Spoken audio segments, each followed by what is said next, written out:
Hello neighbors, it's Brad here at eTrailer, and today we're taking a look and installing the Curt 4-pole trailer wiring harness for a 2024 Toyota RAV4. If you have a Hitch on your RAV4, it might be worthwhile picking up 4-pole trailer wiring harness. That way, if you ever need to pull a trailer or are in a situation where it'd be nice to, you'll have this ready to go. And this is going to give you your light functions on your trailers, which include your running lights, your turn signals, and brake lights. And this is a pretty easy installation. It plugs into factory style plugs and just kind of tees in to get those light signals. Now on this vehicle, there's two different ways to run to get power.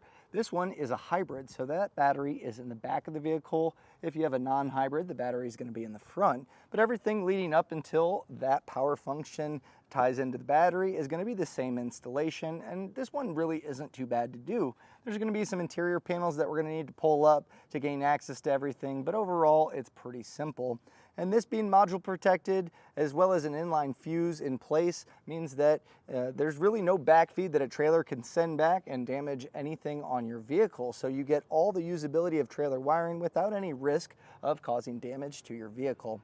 So speaking of that installation, let's take a look at that so you can get yours installed on your RAV4.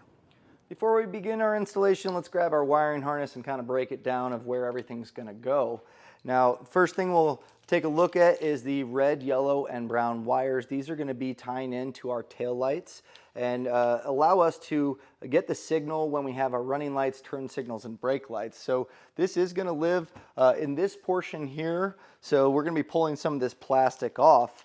We then have a green wire, very similar plugs, and quite a bit longer, and that's going to run across the threshold and go into our passenger side. Same thing, it's just going to snap into place. Going from there, we have a white wire. This is going to be it's got a ring terminal, it's a ground wire, so we're going to attach this somewhere in here. Sometimes we can find a factory ground. We have our 4-pole. So this is generally going to live inside the vehicle. You can route this outside of the vehicle if you want to have it on your hitch, but a lot of times you can kind of leave it in this area. There's a little cargo pocket here, or even in this portion, where you can keep your wires, and then whenever you're ready to use it, you can drape it out and it'll work just the same. It'll also keep the connector a little bit cleaner, so I actually prefer keeping wiring inside. Now we also have this black wire that's pre-stripped.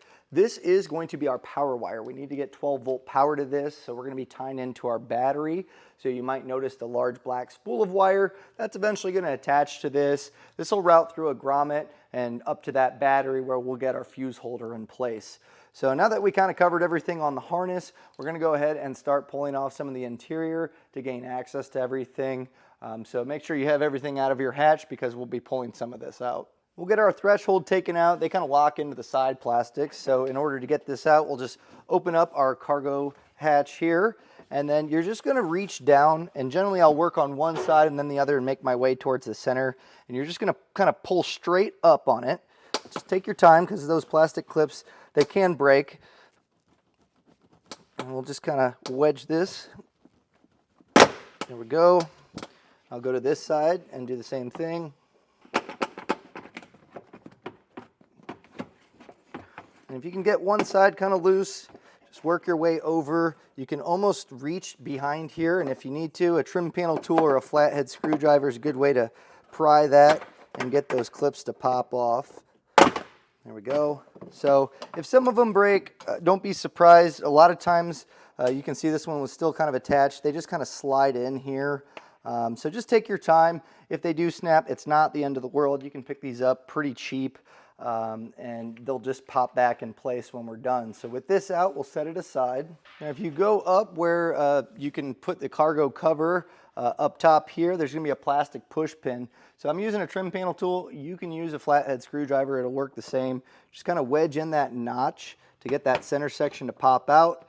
And then from there, you should be able to get the whole thing to pull out. If it separates, just make sure you get both pieces and keep those together. There's going to be one on the other side as well. So go ahead and take that out. And now we're going to kind of pull back our plastics here. Similar thing, it's going to have clips like our threshold. So just kind of work your way as you go. And just kind of keep in nice equal pressure if you can. And it may fight you. Just try not to bend your plastics as much as possible. But if you pull on that bottom side, that'll help loosen it. And we're really just trying to give ourselves enough room to be able to get everything kind of mounted up. So if you really need to, you could pull out that upper section. It just looks like it's Phillips head screws, and that's going to allow you to open this up a little bit more, but I think we could get away with it like this. So we're going to try for that. Now I am going to pull this panel off, and that's mostly to pull this plastic back a little bit more to show you all at home where the connections are. I don't think you have to, but it's pretty easy to take this out. So we'll go ahead and do that just with the Phillips head screwdriver. We'll take this one and the other one out. Now before we get any of our other connections made, I want to make sure we have enough slack to get everything mounted up properly. So grab your green wire, and this is going to run over to the other side, and we're going to remove the plastics just the same, and it's going to be similar to be plugging it in, but this is going to route along our threshold, so that way when we do go back to put the plastic, it's going to be completely hidden. So we'll just make sure that we route this properly. There is a metal piece here, a little bracket, so I'm going to route that underneath it, just try to keep it as clean as possible. And then if you want to, you can throw some zip ties along the factory wire loom. Once this is kind of put back in place, we shouldn't have any issues. The main thing is we don't want the plugs rattling around as you go down the road, so if you need to secure those, go ahead and do that. From here, I'm going to just make sure I pull out the slack nice and even to where it's still behind the plastic, still can go on the threshold, and then we can kind of get everything mounted up over here. The grommet's tucked pretty far back. It's kind of hard to see, but if you reach down, you'll see that it's just a rubber plug.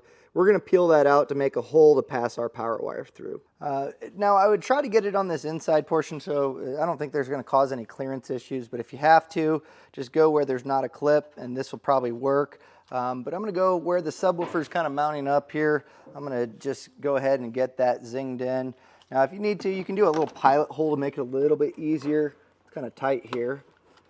And with the self-tapping screw, you don't need to get crazy. You just want it snug enough to where the ring terminal is not going to spin around on you. If you go any tighter than that, it can actually round out the threads that you just made. So just make sure that this is snug. Now at this point, this is when I run the power wire up to the battery, and we have it pass through our grommet. Now something to consider is this vehicle is actually a hybrid, and I found that out by popping open our hood and seeing a lot of orange cables. So if your vehicle is a hybrid, the battery is going to be located in the back, close to where we plugged in the taillights on the right or on the passenger side. So as far as connecting this to the battery, it's going to be the same process with our fuse holder, and I'll show you that. But if you are running this up to your engine bay, if your battery is located up there, you're just going to zip tie this up along the frame rail. A lot of times if you use factory wire loom, that's going to be a good spot to zip tie it. Just make sure that you're avoiding any exhaust, any moving parts, or any potential things that can damage the wire before pulling it up in the engine bay and attaching it to the battery terminal. But if you have the hybrid, I'll show you exactly where we need to run this. For the hybrid, you might have noticed that the battery was there when you pulled back that plastic. But the cool thing is you can actually just remove this whole section here, and that's going to make it super easy for us to run. So we're just going to follow essentially the same path through our threshold here. So I'll just take my power wire and get this ran over to the battery. And now's probably a good time. We obviously will have a ton of extra power wire because our battery is just right across the way. So what I want to do is get this mounted up, and then we can trim off all the excess. So make sure that you have enough to where we can get our module in a nice safe place. And there's a few different ways you can attach this. You can use a self-tapping screw to mount this up. You can use the double-sided tape. You can use a zip tie through here. The main thing is as we're going down the road, this isn't rattling inside. And since you have a factory subwoofer, or if you do have the factory subwoofer, it's really key to make sure that all those loose wires are going to be zip tied up. You can use the factory wire loom to create a nice spot, but you don't want those wires rattling as that base is hitting. So I'll get this mounted up and then show you how it looks. Now we obviously have quite a bit of excess power wire here. So once you get the slack pulled out, you don't want it too taut. That way you have a little bit of room to move this around. It's not going to be straining the wires, but once you're at a happy place, we're going to try to tuck this back kind of far. That way this panel can go back in without any issues, and we can just cut off the excess once we do that. So just kind of eyeballing it here, I can go ahead cut.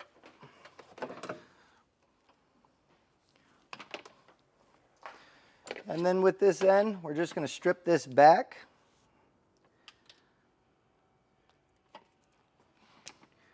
And we'll grab our fuse holder, which is already pre-stripped. You just peel back that red, And then we'll take our butt connector and get that attached.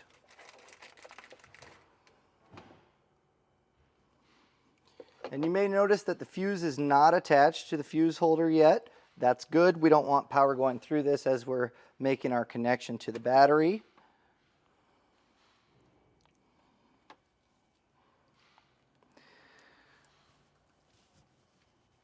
And then on the other end of the fuse holder, you'll grab your ring terminal. And we'll get that crimped on. And something I'll point out too is this is pre-stripped. This ring terminal is for a pretty large gauge wire, so what I like to do on these in particular is cut this back a little extra, and we'll fold the wire over once you twist it, and that's just going to give it a little bit more bite to go into that butt connector.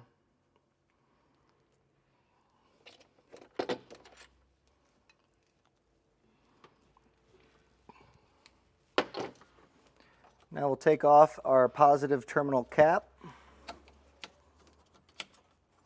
And it looks like our attachment point, there's really only just the nut that's tightening it down. So what I'll do is I believe that to be an 8mm. We'll go ahead and loosen that up. And just with that cut out, we should be able to slide that over the bolt that's there. Now once you get everything put back in place, that's officially going to do it for the installation of your wiring. You can find a nice spot to put this in your cargo area where you want to keep it, and then when you're ready, you just drape this out. And that was a look and installation of the Curt 4-pole trailer wiring harness on a 2024 Toyota RAV4.